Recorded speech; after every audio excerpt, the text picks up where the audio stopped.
प्यारे बच्चों, DP Singh classes Prayagraj में जो already golden platinum test series चल रहा है, इसमें जो 11वां टेस्ट अभी हुआ है ना, 12 तारीख को अभी जो 11वां टेस्ट हुआ है। तो प्यारे बच्चों, उस टेस्ट में ऑलरेडी जितना अभी तक टेस्ट हुआ था, 10 टेस्ट जितने हुए थे, उस टेस्ट का टोटल कंप्लीट सिलेबस फिजिक्स में भी था, केमिस्ट्री में भी था, बायो में भी था। तीनों सब्जेक्ट में टोटल 10 जो टेस्ट हुए थे उसी का कंबाइंड टेस्ट था, सेमी मेजर टेस्ट, जिससे कि बच्चों का स्टार्टिंग से जो सिलेबस था वो उनका रिवाइज हो गया। और इसमें जो टेस्ट हुआ है उसमें आज फिजिक्स का सॉल्यूशन अपलोड होगा। इस वीडियो में आपको 15 क्वेश्चन का सॉल्यूशन मिल जाएंगे। ऐसे अगले वीडियो में भी आगे के सॉल्यूशन अपलोड कर दिए जाएंगे। तो प्यारे बच्चों, जो क्वेश्चन आपके गलत हुए हों उसको आप देख लीजिए, उसकी एनालिसिस कर लीजिए। यही तरीका होता है कि आप टेस्ट दीजिए और जो क्वेश्चन आपके गलत हों उसको एक बार देखिए जरूर, तभी तो वो आपका सुधार होगा उस क्वेश्चन का, है ना। उस टाइप के क्वेश्चन सॉल्व करने के मेथड आपको पता चलेगा। तो आइए बेटा स्टार्ट करते हैं golden and platinum test 11th test का फिजिक्स सॉल्यूशन पार्ट 1, है ना। अलग अलग पार्ट में इसके सॉल्यूशन अपलोड करा दिए जाते हैं। ये पार्ट 1 है जिसमें शुरू के 15 क्वेश्चन के सॉल्यूशन मिलेंगे और जो क्वेश्चन आपको मिलेंगे उसमें होल मैकेनिक्स के क्वेश्चन होंगे, पूरी मैकेनिक्स के क्वेश्चन होंगे, है ना। 1D मोशन के क्वेश्चन सामने आ जाएंगे, डायमेंशन के क्वेश्चन आ जाएंगे, प्रोजेक्टाइल के आएंगे, कोलिजन, वर्क पर energy, circular, rotation, gravitation, SHM, है ना। यूनिट डायमेंशन से लेकर के सिंपल हार्मोनिक मोशन तक टोटल 12 टॉपिक जो है कंप्लीट आया था इस बार टेस्ट में। तो प्यारा बच्चों, जो अगला टेस्ट होने वाला है 12वां टेस्ट, उसमें अब मॉडर्न फिजिक्स के कुछ क्वेश्चंस टॉपिक आएंगे। ये आप लोग ध्यान दीजिएगा, क्योंकि मॉडर्न फिजिक्स, मैकेनिक्स ये सब क्लास में, ऑफलाइन क्लास में सब फिनिश हो चुके हैं। तो खूब मेहनत से आप लोग प्यारे बच्चों टेस्ट दीजिए। जो आपकी कमी है धीरे धीरे सुधार करते जाइए। यही पढ़ाई का तरीका होता है, इसी से आपका कंपटीशन निकलेगा। जो बच्चे टेस्ट नहीं देते वो बहुत पीछे हो जाएंगे, लेकिन जो बच्चे हिम्मत करके टेस्ट देते हैं वही आगे बढ़ते हैं और एग्जाम बीट करते हैं और अपने उद्देश्य को प्राप्त करते हैं। तो आइए प्यारे बच्चों स्टार्ट करते हैं। ये पहला क्वेश्चन है और पहला ही क्वेश्चन आप देख लीजिए। ये डायमेंशन का क्वेश्चन है, बहुत इंपॉर्टेंट डायमेंशन। अगर ये आइडिया इस डायमेंशन का नहीं आता, आप किसी कीमत पे क्वेश्चन इसको नहीं कर पाएंगे। फर्स्ट नंबर क्वेश्चन b² /2 μ0 का डायमेंशन पूछ रहा है ना। तो ये ट्रिकी डायमेंशन होता है। b² /2 μ0 होता है प्यारे बच्चों इलेक्ट्रोमैग्नेटिक वेव में, है ना। ये फॉर्मूला मिलेगा आपको, जिसमें कि डायमेंशन का क्वेश्चन है ये, जिसमें कि 1/√μ0 ε0, 1/√μ0 ε0, है ना, या b² /2 μ0, ये सब ट्रिकी डायमेंशंस होते हैं। तो हाफ ε0 e² और b² /2 μ0 ये प्यारे बच्चों एनर्जी डेंसिटी का फॉर्मूला होता है। कुछ बच्चे क्या करेंगे, मैग्नेटिक फील्ड इंटेंसिटी अलग डायमेंशन निकालने का प्रयास करेंगे, μ0 का अलग डायमेंशन निकालने का प्रयास करेंगे। तो अंत में सॉल्व तो हो जाएगा, लेकिन इतना आप टाइम लगा दोगे ना कि इसके रिस्पेक्ट में 2-3 क्वेश्चन आप छोड़ दोगे। ये सब फिक्स कॉन्सेप्ट है ट्रिकी डायमेंशन के। तो ना b² /2 μ0 प्यारे बच्चों एनर्जी डेंसिटी होता है। एनर्जी डेंसिटी मतलब एनर्जी पर यूनिट वॉल्यूम, और इसका डायमेंशन प्रेशर का डायमेंशन होता है। सीधा दिख रहा है प्रेशर का डायमेंशन ml-1 T-2। तो ये याद रखिए, हाफ ε0 e² का डायमेंशन और b² /2 μ0 का डायमेंशन, ये होता है एनर्जी पर यूनिट वॉल्यूम, यानी एनर्जी में वॉल्यूम से डिवाइड करना पड़ेगा। इसी को एनर्जी पर यूनिट वॉल्यूम कहते हैं, जिसका unit joule per metre cube होता है। तो अगर एनर्जी का डायमेंशन हम लोग लिखें तो ml2 T-2, वॉल्यूम का डायमेंशन L3, तो आ गया ml-1 T-2, देख रहे हो, ml-1 T-2 इसका डायमेंशन हो जाएगा। एक बार आप इसके सामने से टेस्ट में क्वेश्चन आपका गुजर गया, है ना, तो एग्जाम में आ गया, तुरंत याद आ जाएगा कि भाई इसका ये डायमेंशन है, दिखेगा, सॉल्व भी नहीं करना पड़ेगा, कितनी स्पीड आपकी बढ़ेगी, है ना। तो ये सब ट्रिकी डायमेंशंस हैं, इसलिए मेहनत से आपको टेस्ट देना है। जब टेस्ट देना आइए तो सिलेबस रिवाइज करके आइए, क्वेश्चन सॉल्व कीजिए। जो भी सेक्टर फिनिश होते जा रहे हैं उनके क्वेश्चंस को रिदम में रखिए, हमेशा छोड़ना नहीं एकदम कोई भी टॉपिक कि 1 महीना 2 महीना हो गया और टॉपिक एकदम रिवाइज ही नहीं किए, क्वेश्चन ही नहीं सॉल्व किए, 10 दिन 15 दिन बीत गया, क्वेश्चन ही नहीं किए, उसमें बड़ा तेजी से आपका टॉपिक भूलेगा, फिर आप आगे चल के परेशान हो जाओगे, डिप्रेस हो जाओगे। तो कंपटीशन अगर निकालना है तो प्यारे बच्चों बहुत ही एक्टिव रहना पड़ेगा आपको। आइए नेक्स्ट क्वेश्चन देखते हैं।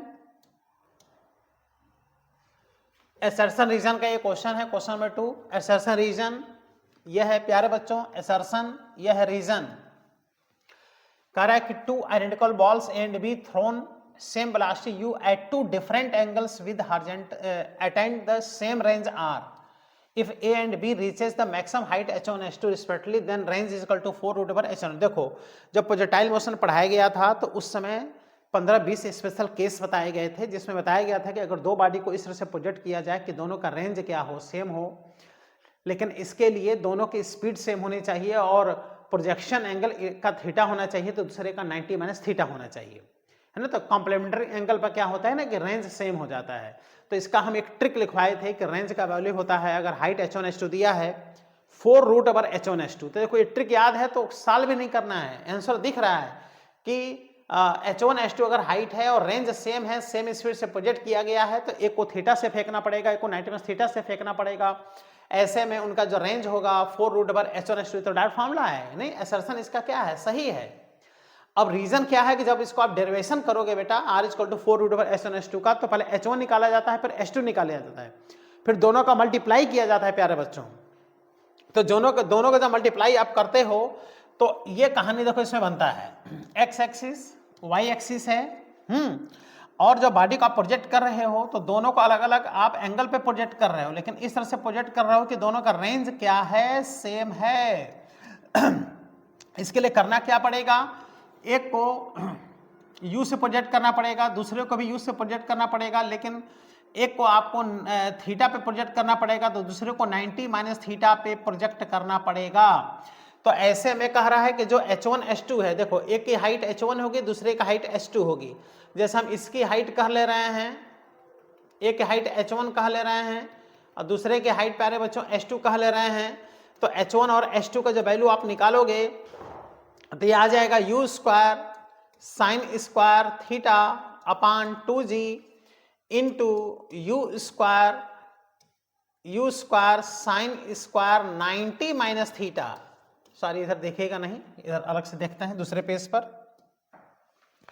जब आप h1 इंटू h2 फाइंड करोगे तो h1 का value u square sine square theta अपान 2g आ जाएगा और h2 का value u square sine square और यहाँ आ जाएगा 90 माइनस थीटा अपान 2g। तो इस तरह से h1 इंटू h2 का वैल्यू आ गया u स्क्वायर साइन स्क्वायर, एक साइन में जाएगा और दूसरा वाला देखो साइन 90 माइनस थीटा किस में कन्वर्ट हो जाएगा, कॉस में। तो u square cos square theta upon कितना आ गया, 2g आ गया। इसका मतलब जब वो फॉर्मूला आप डिराइव करोगे तो ये कॉन्सेप्ट आपको वहां पर मिलेगा। इसका मतलब जो असर्शन है ना, उसका ये रीजन है प्यारे बच्चों, इसी का वजह से ये फॉर्मूला बनता है r equal to 4 root over h1 h2। इसलिए रीजन भी करेक्ट है, असर्शन भी करेक्ट है, therefore option A is correct because here both a and b, a and r are true and r is the correct explanation of a। यानी assertion reason दोनों सही है और रीजन assertion का correct explanation है। तो दो बॉडीज इस तरह से प्रोजेक्ट किए जाएं कि उनका स्पीड सेम हो, लेकिन एक को थीटा पे प्रोजेक्ट कर दो, दूसरे को 90 माइनस थीटा पे प्रोजेक्ट कर दो, ऐसे में दोनों का रेंज क्या होता है प्यारा बच्चों, सेम होता है। और ये ट्रिक है, बहुत इंपॉर्टेंट कॉन्सेप्ट, ये खुद में एक क्वेश्चन है। r equal to 4 root over h1 h2, h1 दे देगा, h2 दे देगा, रेंज पूछ देगा, direct 4 root over h1 h2 रख के सॉल्व करा लो। और ऑलरेडी क्लास में जब प्रोजेक्टाइल मोशन हम लोग पढ़ रहे थे तो 15 से 20 स्पेशल केस बताए थे, उसमें ट्रिक्स बताए थे और कई क्वेश्चन प्रोजेक्टाइल मोशन ऐसे चुटकी बजा के क्या हो रहा था, आपका सॉल्व हो रहा था।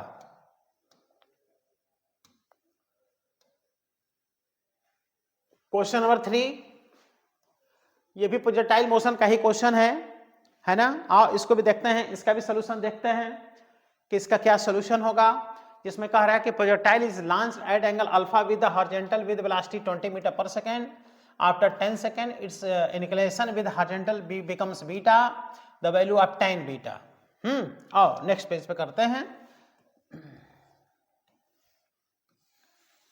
X axis, Y axis, origin, एक बॉडी को यहां से प्रोजेक्ट किया है ना, यू स्पीड से, u इक्वल टू दिया है 20 मीटर पर सेकेंड, और 10 सेकेंड बाद से वह बॉडी 10 सेकेंड बाद से वो बॉडी यहाँ पर आ गया तो इसकी स्पीड इधर हो गई, v स्पीड हो गई, और हॉरिजॉन्टल से ये बीटा एंगल बनाने लगा, और टाइम दिया है t का वैल्यू 10 दिया है, और इनिशियल एंगल कितना है, अल्फा है। तो ये भी स्पेशल केस का ही प्यारे बच्चों क्वेश्चन है कि किसी बॉडी को प्रोजेक्टाइल मोशन में जब किसी एंगल से प्रोजेक्ट किया जाता है तो ऐसे में t समय बाद से उसकी वेलोसिटी अगर हॉरिजॉन्टल से कोई एंगल बनाने लगता है तो ऐसे क्वेश्चन सॉल्व करने का हमने स्पेशल केस में ट्रिक बताया था, और वो ट्रिक था tan अल्फा। tan अल्फा मतलब यहाँ का एंगल, तो यहाँ का एंगल प्यारे बच्चों बीटा है, तो tan beta is equal to u sine theta, तो u साइन थीटा के स्थान पे अल्फा माइनस gt है ना अपान u कॉस थीटा, और थीटा के स्थान पे क्या हो जाएगा, अल्फा। यही tan बीटा हम लोग को क्या करना है, फाइंड करना है।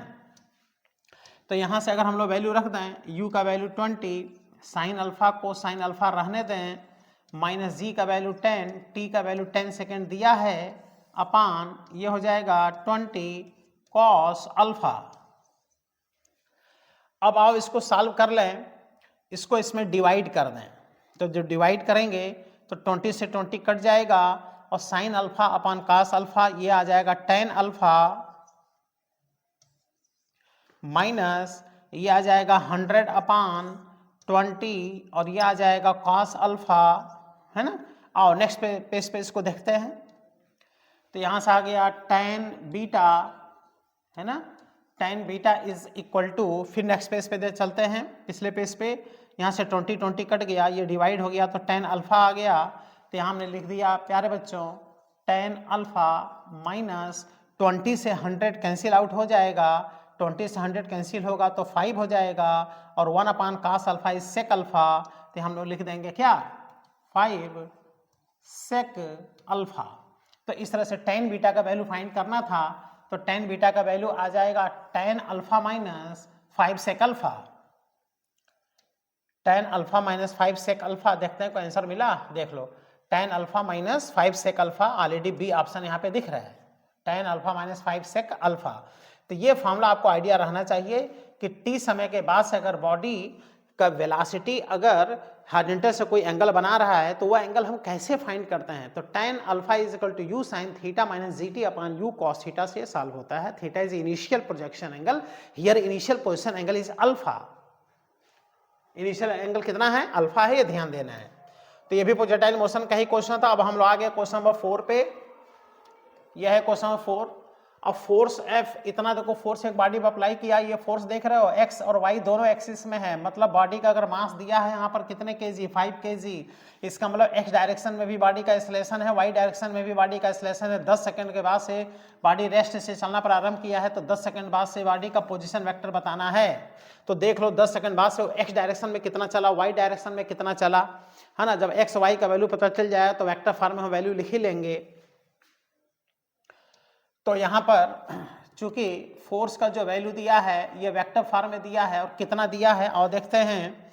ये वैल्यू देखो दिया है 40i cap plus 10j cap, 40i cap plus 10j cap, 40i cap plus 10j cap Newton, और मास का वैल्यू प्यारे बच्चों दिया है 5 kg, मास दिया है 5 kg। तो यहाँ से आप देख सकते हो कि हम लोग इसको लिख देंगे mass into acceleration is equal to 40i cap plus 10j cap.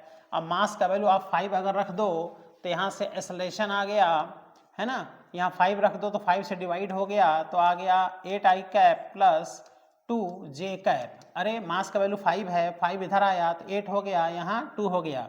तो यहाँ देखें तो ये x डायरेक्शन का एक्सेलरेशन आ गया और ये y डायरेक्शन का एक्सेलरेशन आ गया। तो इस तरह से हम लोग क्या करें, अब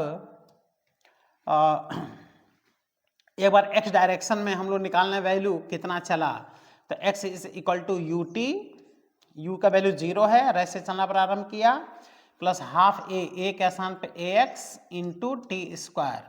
तो यहाँ से आ गया हाफ ax का वैल्यू कितना रखें 8, टाइम कितना दिया है 10 सेकेंड, तो 10 सेकेंड मतलब 100 हो गया, स्क्वायर हो गया, तो ये आ गया 400 मीटर ये चला x डायरेक्शन में। इसी तरह से y डायरेक्शन में अगर देखना है तो हम लोग y का वैल्यू फाइंड कर लें, यू टी 0 हो जाएगा प्लस हाफ a का वैल्यू ए वाई हो जाएगा इंटू टी स्क्वायर हो जाएगा।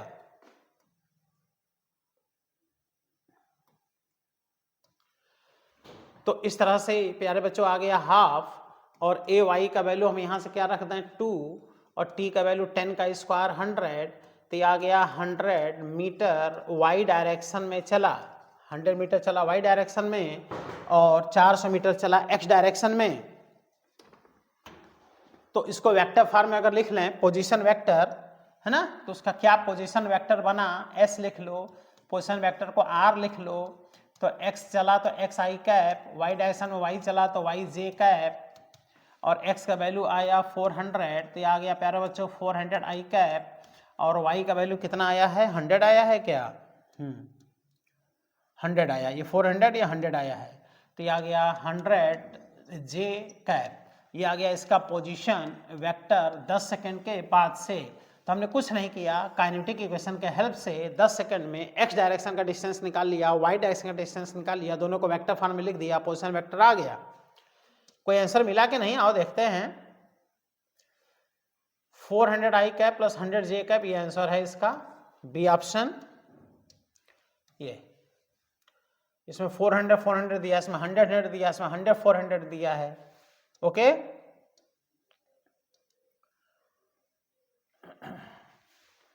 Question number 5। अच्छा, ये एक्सप्लोजन कोलिजन टॉपिक का क्वेश्चन है। एक मास है m जो कि रेस्ट में है और एक्सप्लोड हो रहा है 3 पार्ट में 1:1:2 के रेशियो में।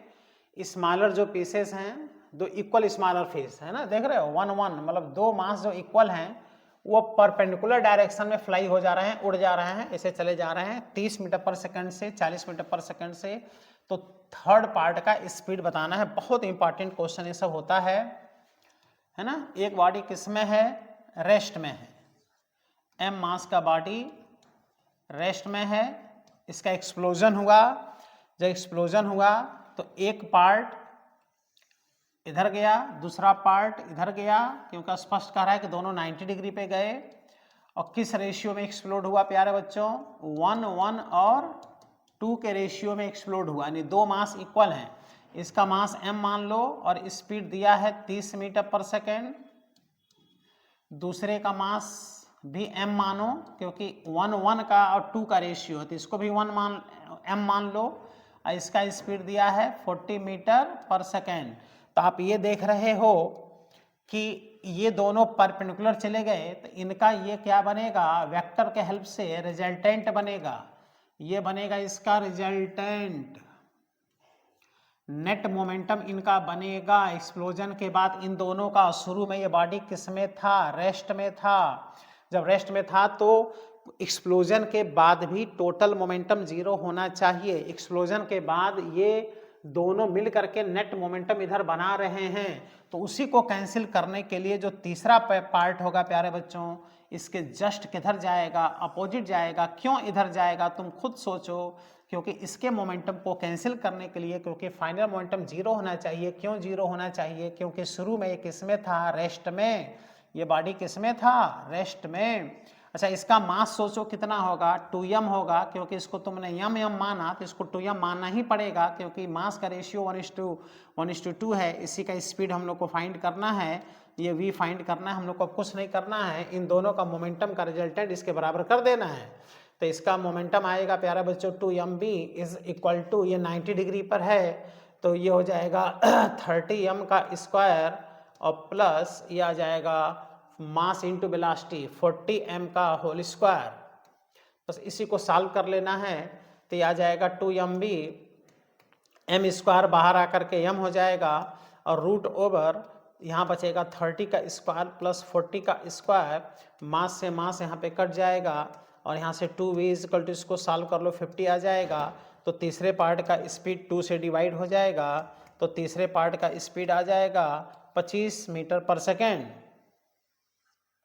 तीसरे पार्ट का स्पीड 25 मीटर पर सेकेंड आ जाएगा। तो ये आंसर है प्यारे बच्चों इसमें 25 metre per second, B option इसका सही है।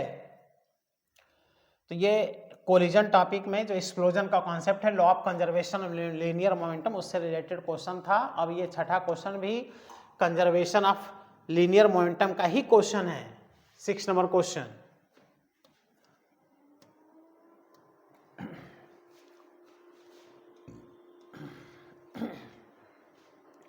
A bullet of 4 gram mass is fired from a gun of mass 4 kg.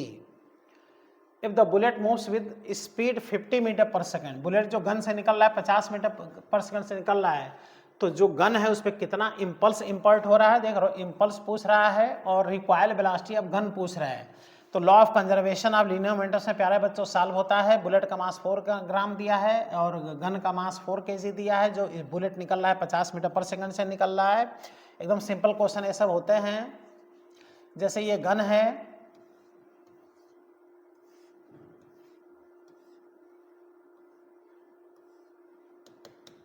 यह है गन, इसके अंदर बुलेट है। गन पहले किस में है, रेस्ट में। अब इस ये कह रहा है कि इसी से जो फायर किया जा रहा है तो इसमें से बुलेट निकल रहा है। बुलेट का मास कितना है, 4 ग्राम। अब बुलेट निकल रहा है कितने से, 50 मीटर पर सेकेंड से। तो बुलेट मोमेंटम बना रहा है। शुरू में गन किस में था, रेस्ट में, इसलिए गन की मजबूरी है कि गन किधर भागेगा, पीछे भागेगा। इसलिए पीछे भागेगा कि बुलेट के मोमेंटम को क्या कर सके, कैंसिल आउट कर सके, कंजर्वेशन ऑफ लीनियर मोमेंटम को फॉलो कर सके। तो ये जो गन है इसका स्पीड हम लोग को क्या करना है, रिक्वायर्ड स्पीड बताना है। जो पीछे भागने का इसका जो स्पीड है वही हम लोग को बताना है। तो ये गन है कितने केजी का, ये 4 kg का है। जो पीछे भागेगा, क्योंकि बुलेट जब आगे जा रहा है तो गन पीछे जाएगा, इसको कहेंगे रिक्वायर्ड वेलोसिटी ऑफ गन। इसका स्पीड हम लोग को फाइंड करना है। तो कुछ नहीं करना है प्यारे बच्चों, इन दोनों का मोमेंटम को इक्वल कर देना है। गन का मोमेंटम होगा मास इंटू वेलोसिटी, बुलेट का मोमेंटम होगा मास इंटू वेलोसिटी। उसका मास ग्राम में दिया है, इसको किलोग्राम में बदल लीजिए। 4 × 10⁻³ इंटू वेलोसिटी से मल्टीप्लाई कर दीजिए प्यारे बच्चों, 50 आ गया। इसका मल्टीप्लाई कर दी, कैंसिल कर दीजिए, तो रिक्वायर्ड वेलोसिटी ऑफ गन आ जाएगा यहाँ से 50 × 10⁻³ है ना। तो ये आ गया 5 × 10⁻²। तो रिक्वायर्ड वेलोसिटी आ गया 0.05 मीटर पर सेकेंड। इस स्पीड से गन पीछे भागेगा। अब पूछ रहा है कि गन का इम्पल्स बताओ कितना क्रिएट हो रहा है गन पर। तो गन का जो इम्पल्स होगा वो होगा इसका change in momentum. Change momentum होगा final momentum minus initial momentum. Final momentum final बनेगा, इनिशियल 0 होगा क्योंकि गन शुरू में रेस्ट में था। तो फाइनल मोमेंटम होगा उसकी मास इंटू वेलोसिटी। गन का मास है 4 kg और वेलोसिटी आया कितना, 0.05 मीटर पर सेकेंड आया। इसको सॉल्व कर लीजिए, 0.2 न्यूटन सेकेंड का इम्पल्स क्रिएट होगा। तो आंसर इम्पल्स आ गया 0.2 और स्पीड आ गया required speed 0.05 metre per second. आओ देखते हैं कौन सा आंसर सही है। तो देख लो, इम्पल्स है 0.2 न्यूटन सेकेंड कह लो, चाहे किलोग्राम मीटर पर सेकेंड कह लो, और required speed 0.05 metre per second आ गया। ये सी ऑप्शन इसका सही है। आओ प्यारे बच्चों नेक्स्ट क्वेश्चन देखते हैं।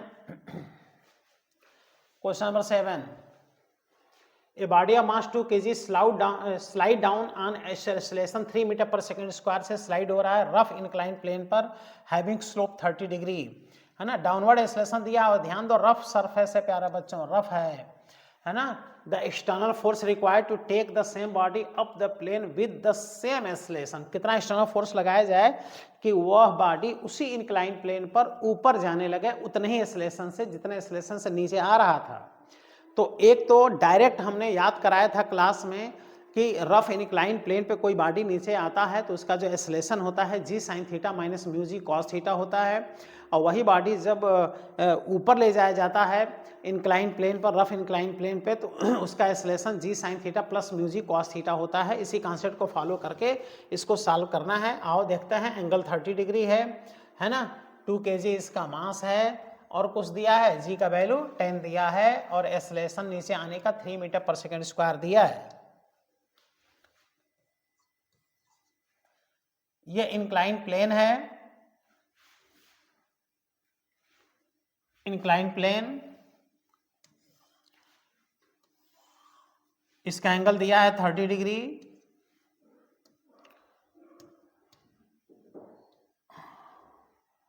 और ये body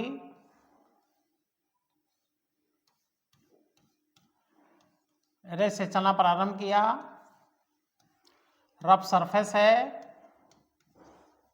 coefficient of friction mu मान लिए, नीचे आने का एक्सेलरेशन है 3 मीटर पर सेकंड स्क्वायर।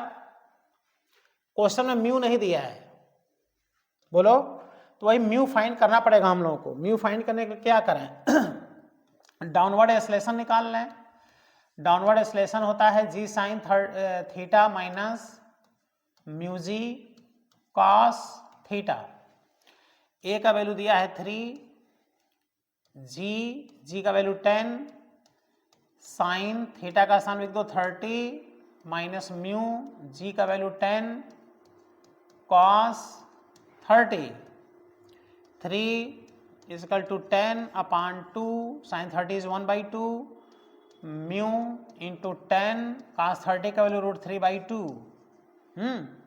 तो आ गया 3 is equal to 5 minus 5 √3 mu. तो यहाँ से आ गया 5 √3 mu is equal to 5 minus 3 is 2। तो यहाँ से हम लोगों ने म्यू फाइंड कर लिया।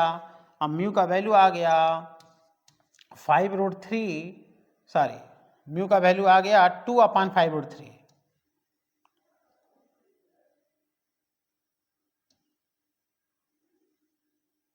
पूरा हमने गायब कर दिया क्या इसको?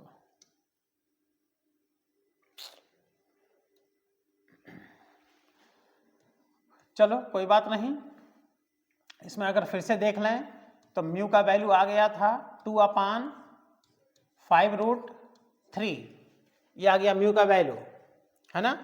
अब हम लोग इसको जब सॉल्व करेंगे, क्वेश्चन में क्या कह रहा है, उसी इंक्लाइन प्लेन पर, है ना, उसी इंक्लाइन प्लेन पर कितना मिनिमम फोर्स लगा के उसी एक्सेलरेशन को बॉडी को हम लोग ऊपर ले जा सकते हैं। तो इंक्लाइन प्लेन वही है, 30 डिग्री वही है। अब बॉडी को कहाँ ले जाना है, ऊपर ले जाना है ना, बॉडी को ऊपर ले जाना है। अब कितने एक्सेलरेशन से ऊपर जाए, 3 मीटर पर सेकेंड स्क्वायर से ही ये ऊपर जाए।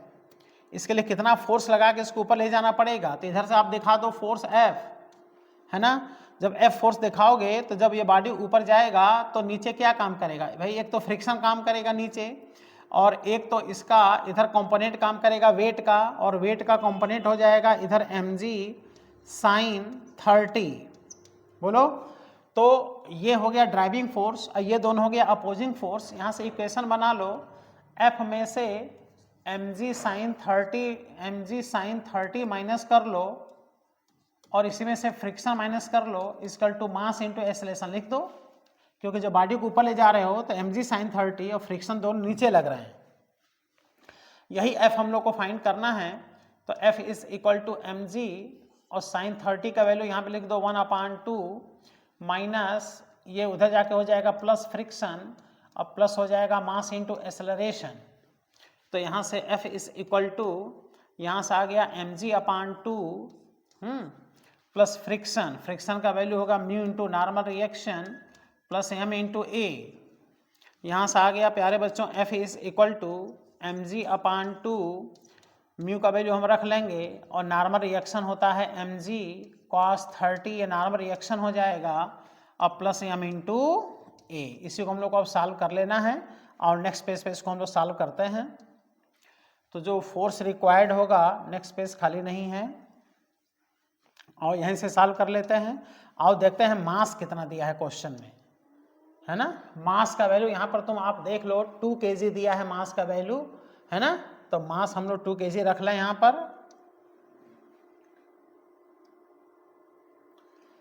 तो 2, g का वैल्यू 10/2, म्यू का वैल्यू आया है 2/5 √3, m का वैल्यू 2, g का वैल्यू 10 इंटू cos 30 का वैल्यू √3/2 प्लस m का वैल्यू 2, एक्सेलरेशन इज 3। तो 2 से 2 कट के बेटा 10 आ गया, यहाँ से 10, यहाँ से देखा जाए तो √3 से √3 कट जाएगा, 2 से ये 2 कट जाएगा, और 5 से 10 कट के 2 आएगा, 2 × 2 यह आ जाएगा 4, प्लस यहाँ से आ गया 6 इज इक्वल टू कितने न्यूटन, 20 न्यूटन का फोर्स लगा के उतने ही एक्सेलरेशन से इसको ऊपर हम लोग ले जा सकते हैं। तो इसका आंसर आएगा, फोर्स का वैल्यू आएगा 20 न्यूटन, ये ऑप्शन सही है। ये सर्कुलर मोशन का क्वेश्चन है। Smooth wire of length 2πr, देखो लेंथ 2πr मतलब इसका सरकमफेरेंस 2πr है, मतलब रेडियस r है, is bent into circle, skip vertical plane, a bead can slide smoothly on the wire when the circle is rotating with angular speed omega about the vertical. Diameter is AB. As shown in the figure, the bead is at rest with respect to the circular ring at the point P. मतलब एक बीड को यहाँ पे रख दो ना, particle को यहाँ रख दो रिंग पर, ये वर्टिकल रिंग है तो ये स्लाइड करके यहाँ नीचे आ जाता है, लेकिन इसको ऐसे क्या कर रहे हैं, रोटेट करा रहे हैं, देख रहे हो, रोटेट करा रहे हैं। तो ओमेगा स्क्वायर का क्या वैल्यू होगा जिससे कि ये बीड जो है ये पी पॉइंट पर क्या हो, यहाँ पर रेस्ट में आ जाए, स्टेशनरी आ जाए। तो ये कुछ कहानी देखो ऐसे बन रहा है, देख रहे हो, ये कोनिकल पेंडुलम की कहानी बन रहा है।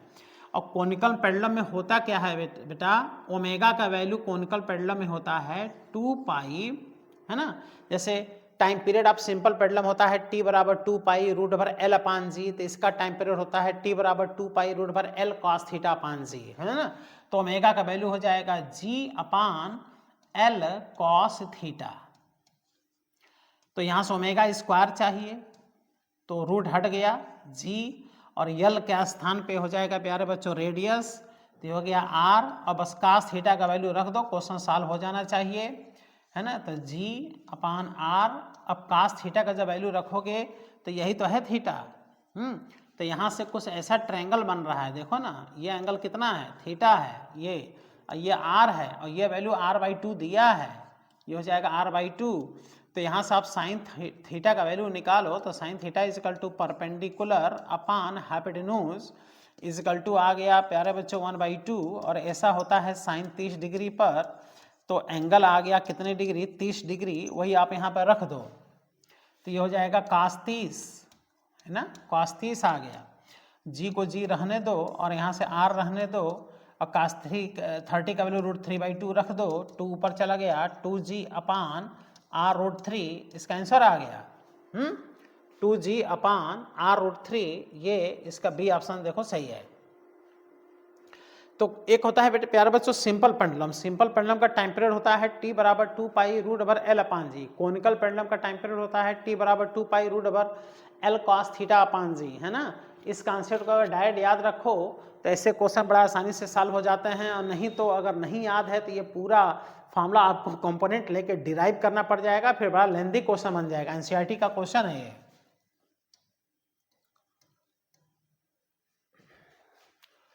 Question number 9. A solid sphere is hollow sphere and a ring are released from the top of an inclined plane, frictionless plane पर रिलीज किया है, so that they slide down the plane, then maximum acceleration down the plane for the no rolling. किसका acceleration maximum होगा, एक यहाँ पे देखो hollow sphere है, एक सॉलिड स्फेयर है, और एक क्या है, रिंग है। तो हमने अभी 2-3 दिन पहले एक शॉर्ट वीडियो हमने अपलोड किया था, उसमें बताया था कि सभी प्रकार के राउंडेड बॉडीज को अगर स्मूथ इंक्लाइन प्लेन पर आप रिलीज कर दीजिए तो उनकी रोलिंग नहीं होती है प्यारे बच्चों, सब स्लाइड करते हैं। रोलिंग तभी होगा जब वह इंक्लाइन प्लेन रफ सरफेस होगा, तो स्लाइड जब करेंगे तो उन सबका स्पीड एक्सेलरेशन सब क्या होगा, सेम होगा, इसलिए ज़्यादा इसमें कुछ सोचना ही नहीं है। स्पष्ट कह रहा है no rolling, no rolling, frictionless है, सब के सब इस इंक्लाइन प्लेन पर, चाहे जिस बॉडी को आप यहाँ पर रिलीज कर दोगे सब स्लाइड करते हुए आएंगे, इसलिए एक्सेलरेशन सबका क्या होगा, सेम होगा। तो ऑल सेम आंसर यहाँ पर आएगा। और जो ज़्यादा सोचा होगा, रोलिंग कराना शुरू कर दिया होगा, जो रोलिंग कराएगा तो बच जाएगा, अंत में क्वेश्चन कर नहीं पाएगा, क्योंकि रोलिंग की अलग कहानी है, और यहाँ पे चूंकि स्मूथ सरफेस है, सबके सब स्लाइड कर रहे हैं, इसलिए सबका एक्सेलरेशन क्या होगा, सेम होगा। आई होप इस क्वेश्चन को आप लोग सही किए होंगे। जो ध्यान देगा वही सही कर पाएगा, नहीं तो रोलिंग के चक्कर में से फंसोगे, सॉल्व नहीं कर पाओगे। 10 नंबर क्वेश्चन में कह रहा है uniform sphere of mass 500 gram roll without slipping on the plane horizontal surface. देखो स्लिप नहीं कर रहा है, यानी रोल कर रहा है, प्योर रोलिंग है। 5 सेंटीमीटर पर सेकंड इसका स्पीड है और आंसर देना है एमकेएस में, जूल में आंसर देना है। तो क्या बताना है? काइनेटिक एनर्जी, स्फीयर की काइनेटिक एनर्जी आपको बतानी है। ये एक स्फीयर है, और कौन सा स्फीयर है? Uniform sphere. अब यहाँ पे भी देखो एक कंफ्यूजन है, जब यूनिफॉर्म स्फीयर लिख दिया तो वह सॉलिड स्फीयर होगा बेटा, हॉलो स्फीयर नहीं होगा। अब ये रोल करते हुए आगे बढ़ रहा है ना, ये आगे चल रहा है रोल करते हुए। तो इसका क्या बताना है? काइनेटिक एनर्जी, स्पीड v है, इसका मास कितना है? m है, मास दिया होगा 500 ग्राम, स्पीड दिया है 5 सेंटीमीटर पर सेकेंड। तो रोलिंग काइनेटिक एनर्जी है ना, रोलिंग जो काइनेटिक एनर्जी होता है के रोलिंग, इसका फॉर्मूला आपको पता होना चाहिए। एक तरीका है रोलिंग काइनेटिक एनर्जी निकालने का कि उसकी रोटेशनल काइनेटिक एनर्जी और ट्रांसलेशनल काइनेटिक एनर्जी का आप सम करो, half M B square plus half I omega square करो। एक ट्रिकी मेथड होता है कि किसी भी रोलिंग बॉडी का अगर एनर्जी फाइंड करना है तो हाफ लिख दो, एम बी स्क्वायर लिख दो, इंटू रोलिंग फैक्टर प्यारे बच्चों बीटा रख दो। और यहाँ से आ जाता है हाफ एम बी स्क्वायर और रोलिंग फैक्टर होता है 1 plus K square upon R square.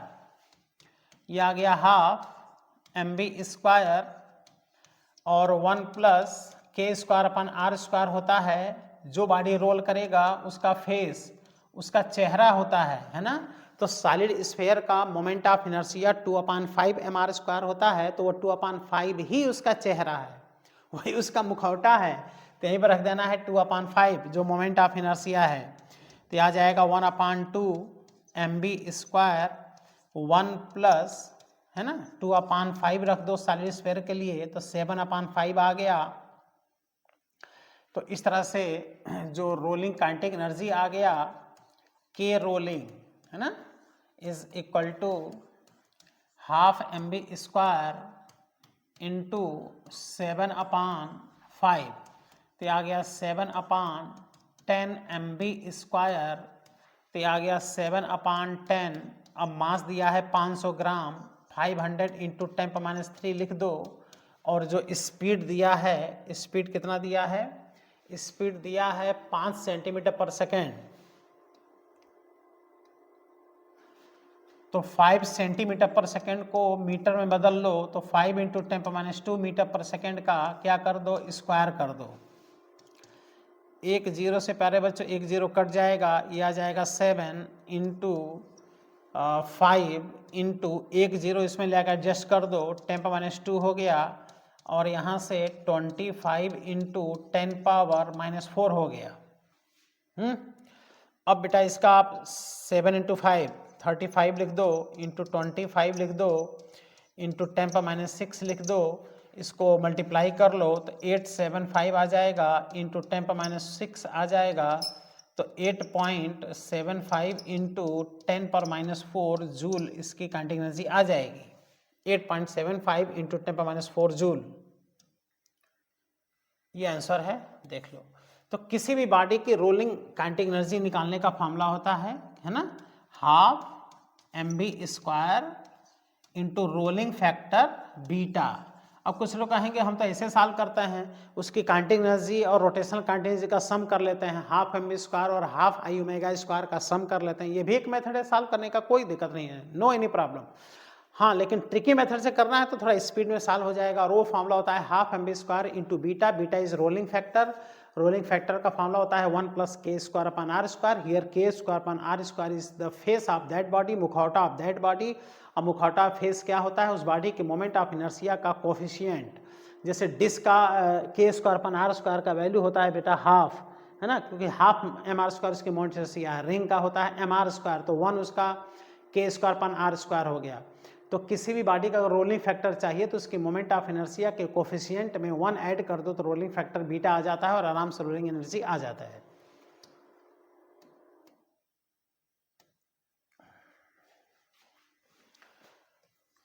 $11 number question, बहुत इंपॉर्टेंट क्वेश्चन। थोड़ा कंफ्यूज करने वाला क्वेश्चन है ना। A body roll down incline plane, एक बॉडी इंक्लाइन प्लेन रोल कर रहा है विदाउट स्लिपिंग, प्योर रोलिंग हो रहा है, देख लो प्योर रोलिंग ही कोर्स में आपके है। Kinetic energy of the rotation, देखो रोटेशन, रोलिंग नहीं, रोटेशन की काइनेटिक एनर्जी 50% है, 50% है। Translational kinetic energy KT, rotational kinetic energy translational kinetic energy का 50% है।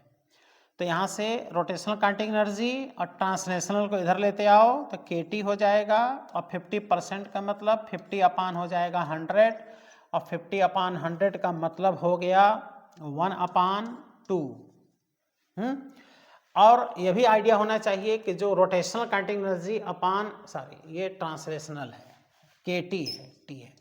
तो रोटेशनल काइनेटिक एनर्जी और ट्रांसलेशनल काइनेटिक एनर्जी का जो रेशियो होता है यही उस बॉडी का चेहरा होता है, K² अपान R स्क्वायर का वैल्यू आ गया 1/2, है ना।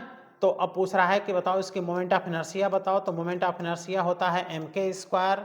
तो यहाँ से m रहने दो और k² का वैल्यू यहाँ से रख दो बेटा, हाफ R स्क्वायर इधर गया तो हाफ यहाँ आ गया और यहाँ आ गया, और वो बॉडी का मोमेंट ऑफ इनर्शिया ही निकल आया। अब ये देखो हाफ mr जो मोमेंट ऑफ इनर्शिया है, देखो सॉलिड स्फीयर का नहीं होता है, हॉलो सिलेंडर के मोड भी mr² होता है, रिंग के मोड mr² होता है, क्या है सॉलिड सिलेंडर, देख लो सॉलिड सिलेंडर के मोड से हाफ mr² होता है, डिस्क के मोड से हाफ mr² होता है। तो ऐसा ऑप्शन यह है ना। तो आई होप इस क्वेश्चन को आप लोग सही किए होंगे, समझ पाए कि नहीं समझ पाए, सही किए कि नहीं किए, आप लोग इसको कमेंट बॉक्स में मैसेज करके बताइएगा कि मेरा ये सही है, अपना नाम लिख करके आप लोग बताइएगा। ओके, आओ प्यारे बच्चों नेक्स्ट क्वेश्चन देखते हैं कि नेक्स्ट क्वेश्चन क्या है।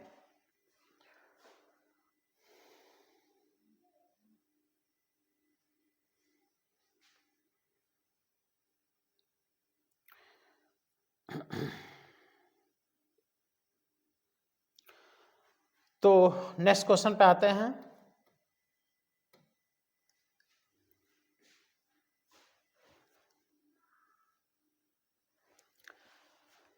और ये क्वेश्चन भी रोलिंग का ही क्वेश्चन है।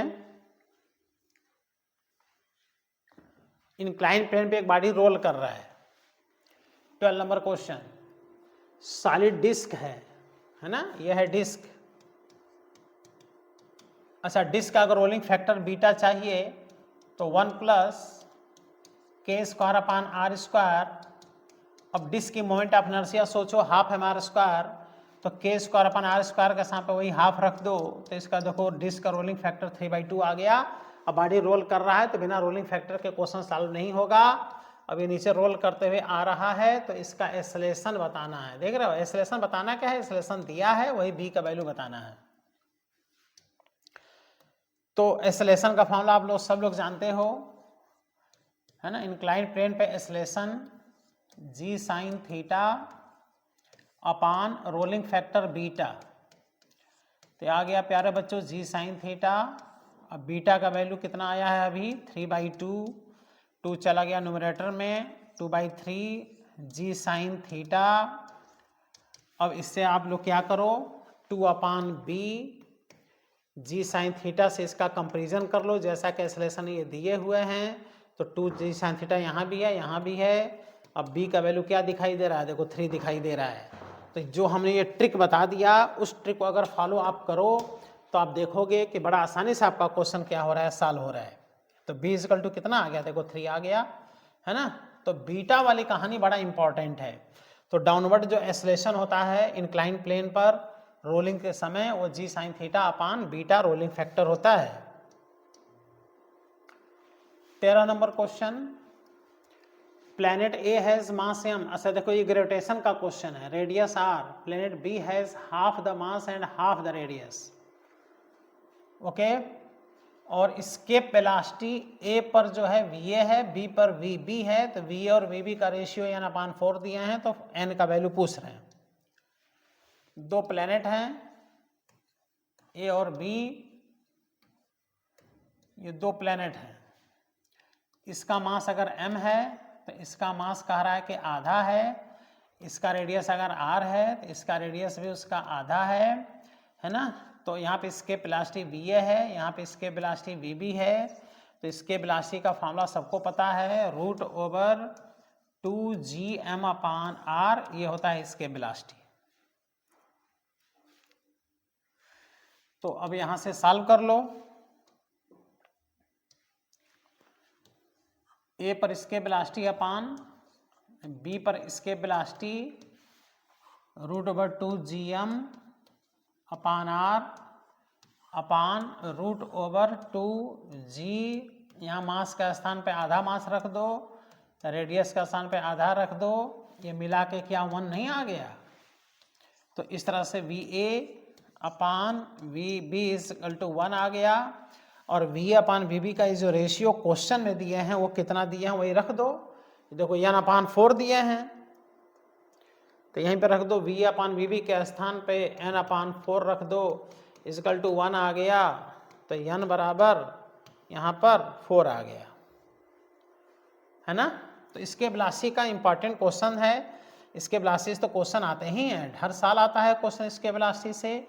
ये आंसर इसका सही है। इसके velocity, orbital speed of satellite सब फॉर्मूला याद रहना चाहिए आपको।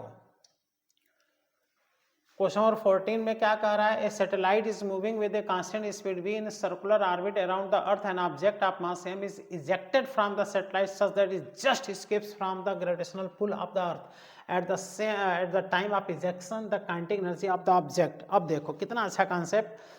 अर्थ के चारों तरफ सैटेलाइट अपने ऑर्बिट में रिवॉल्व कर रहा है, अब उसको अपने ऑर्बिट से एस्केप कराना है, तो एस्केप कराने के लिए कितनी एनर्जी देनी पड़ती है इसको सोचो पहले। तो किसी भी ऑर्बिट से सैटेलाइट को एस्केप कराने के लिए प्यारे बच्चों बाइंडिंग एनर्जी देनी पड़ती है।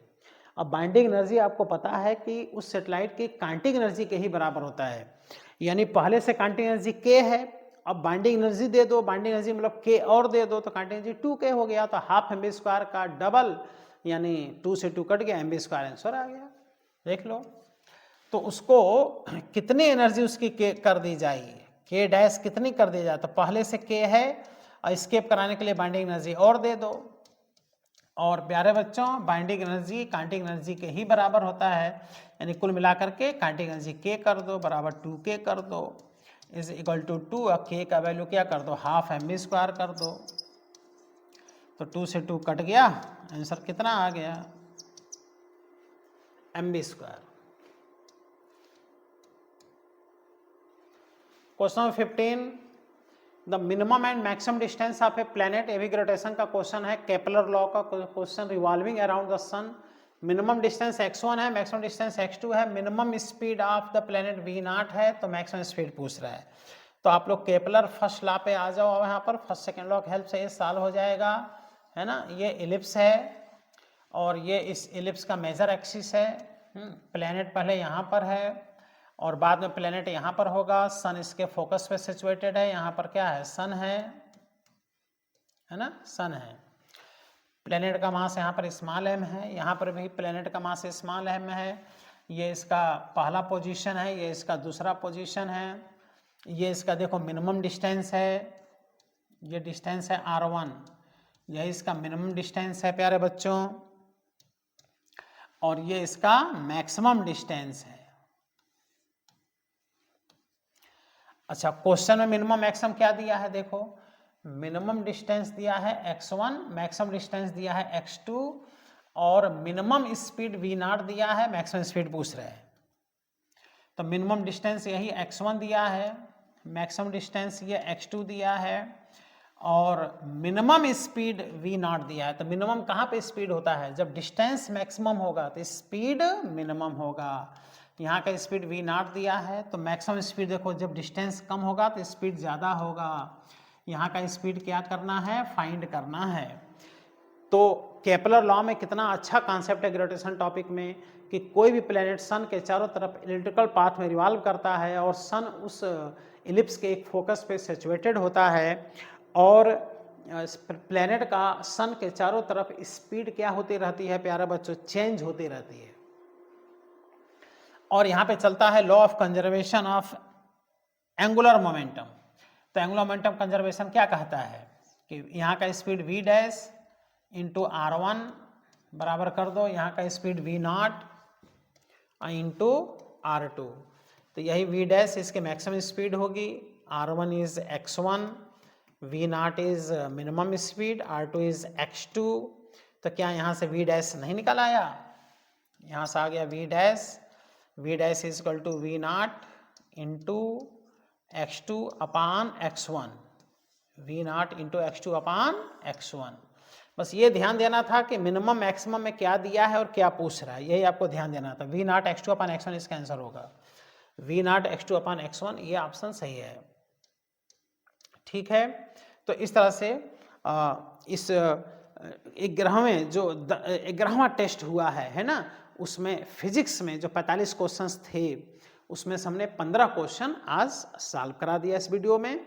अब आगे 2 वीडियो और डालेंगे, इसमें 15-15 क्वेश्चन सब में रहेंगे, है ना। थोड़ा छोटा-छोटा वीडियो बना दिया जाता है 3 पार्ट में, जिससे आपको पढ़ने में आसानी हो, देखने में आसानी हो, हम लोगों को वीडियो बनाने में भी दिक्कत महसूस ना हो। तो इसी तरह से केमिस्ट्री के भी क्वेश्चंस आए थे, बायोलॉजी के भी क्वेश्चंस आए थे, उस सब आप लोग देखिए, कहाँ मिस्टेक हुआ है सब आप उसको देखिए। फिजिक्स का सोल्यूशन अपलोड कर दिया गया है, प्रयास करेंगे और भी सब्जेक्ट का हम सोल्यूशन अपलोड करावें, जिससे कि आपके जो क्वेश्चंस मिस्टेक हुए हों उसका भी आप एनालिसिस कर सकें। तो आज इस वीडियो में हमने 15 क्वेश्चन सॉल्व करा दिया, और ये जो टेस्ट हुआ है इसमें हम फिर से बता रहे हैं कि पूरी मैकेनिक्स इस टेस्ट में आई थी। फिजिक्स में पूरी मैकेनिक्स पूछी गई थी। मैकेनिक्स मतलब यूनिट डायमेंशन से लेकर के सिंपल हार्मोनिक मोशन तक के सारे क्वेश्चंस पूछे गए थे, जिससे बच्चों का शुरू से पूरा क्या हो रहा है, रिवाइज हो गया। अब आगे जैसा टेस्ट होगा उस हिसाब से इंफॉर्मेशन दे दिया जाएगा, वीडियो अपलोड हो जाएगा, जिससे कि अगला सिलेबस पता चल जाएगा, डेट पता चल जाएगा, उस हिसाब से रिवाइज करके आप टेस्ट दीजिएगा। ठीक है प्यारे बच्चों, खूब मेहनत से पढ़ाई कीजिए और अपने सपनों को पूरा कीजिए। थैंक यू प्यारे बच्चों, जय हिंद।